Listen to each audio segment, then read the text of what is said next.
Hello everyone, welcome back to the C programming tutorials. These tutorials are brought to you by ZDub Technologies.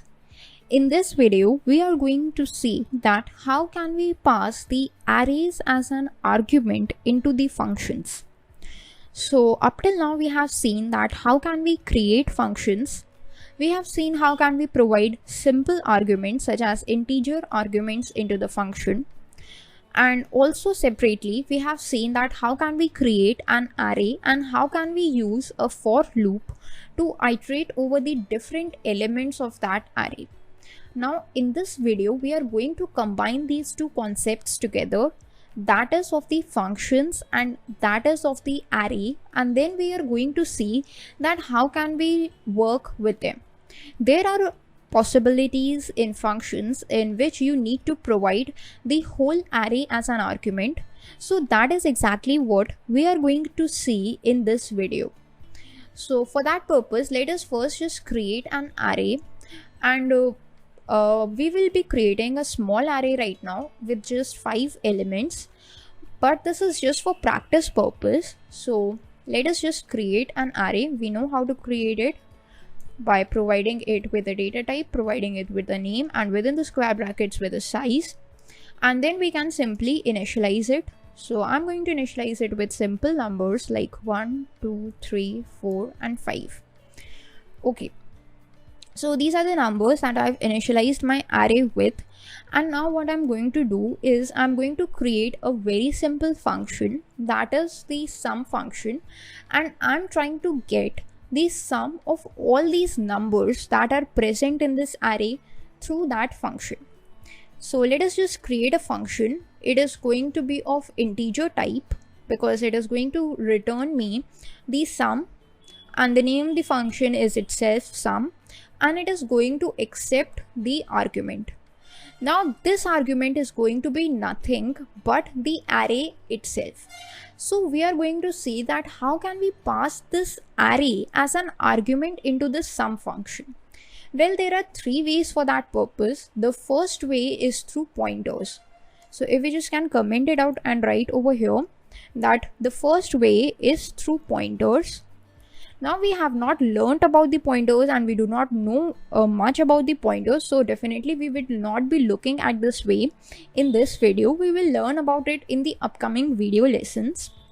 The second way to do so is to provide an array as a whole but in a rigid format. That is, the whole array along with its size can be provided, but this is a rigid way, as if we can provide it with a size like say 5, then only 5 elements of an array could be stored. Means if an array is of size 5, then only this function could work on that array, and if it has more than 5 elements or less than 5 elements, then this function would throw an error. And the third value or the third method is passing the size of the array along with the array. So that is size and array method, in which you gotta provide the function with 2 arguments. One is the whole array and the second is the size of that array, which is somewhat flexible, which means the array of any size could be used by this function to be processed. So we are going to see the second and the third methods in this video and not the first method. So first of all, let us talk about the second method, that is array of rigid type. So in this, what we can do is we can just create a simple argument that is of integer data type, and we are expecting an array. Let us just give a name as A, and what size we are expecting it to be of 5. So if we just simply specify that we are expecting an integer array of 5 size, then we can just go in here and declare int sum, that is a variable. Now we need to extract every single element from this array and add it into the sum variable. So for that purpose, we need a for loop. For let us just create a counter variable as I is 0, I is less than 5, I plus plus, and in the body what we can do is we can just put sum equals sum plus the value of A of I. Alright, and then we can just return this value of sum. So that is a simple summation operation that we are going to do with the 5 values, but the problem is only an array whose size is 5 can be stored.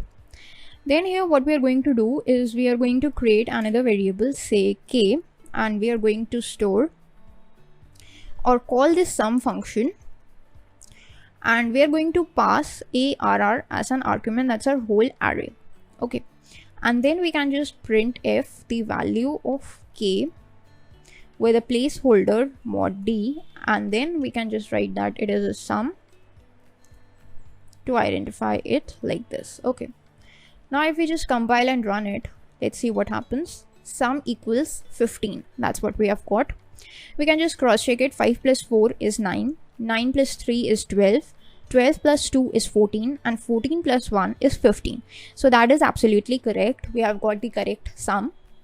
That is 15 by summation of all the elements of the array. But we know the problem with it. It is a rigid function. Suppose what happens if we just change this sum or this number of array to say 6, and we add another number, say 6 over here, then everything is same. Now let's just try to run it. What happens? We are getting the sum as 15. We are not getting an error, but we are not getting the correct output either. We are getting 15 because only the first 5 elements have been transported into this array, and that is why we are getting the wrong output. So we do not want incorrect output from our computer. That's why we have another method through which we can work with an array, with our array of different sizes as well. Right now the size of an array is 6, and now we are going to see that how can we work with different sized arrays. So the sum, this function sum is going to be same, but instead of this 5 we are just going to empty it, which means that this argument is expecting an array of integer type. So this is what we have fixed for this argument, that we are going to send an array of integer type, but it is size we have not specified. To specify its size, what we can do is put a comma and specify another argument, say s, in which we will be storing its size. And now everything will be same except for this for loop. Now 5 is not mandatory to be the size of the array, but whatever the size of the array is, it will be stored in this variable called as s. So this is why we have declared s over here, or we have used s instead of 5. Now if we come down, now calling of this function sum will also differ. We can pass the array, and then we need to pass the number of the elements or the size of this array as well. Since it is 6, we can simply pass 6 over here, which will be stored in this argument s.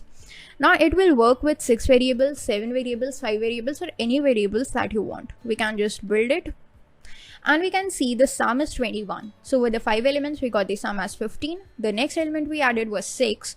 That's why we are getting the answer as 21, which is absolutely correct.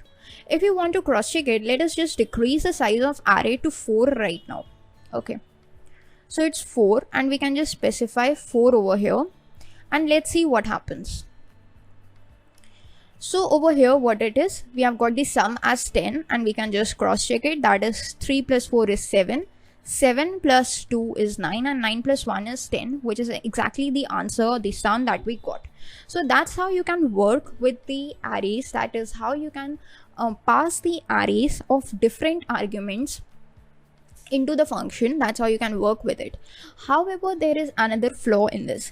That is, you must know what is the size of this particular array, and then only you can just work with it. So there is one thing actually.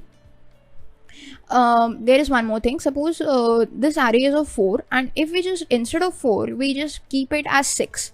So the size of the array is 4 no matter, but we have provided it with the size of 6. That means that the function calling, we are providing 6. So let's see what happens in this case. We can here you can see that we have got the garbage value. The reason why we are getting this garbage value is because the 4 values are 1, 2, 3, 4 in the array, but the remaining 2 slots, that is 5th and the 6th position, is not initialized, or it does not exist by which is referenced by this variable arr. So that is why it is holding some garbage value, and that is why the whole output or the whole result that we are getting is actually a garbage value. So you need to know what is the size of the array, and then only you can specify it.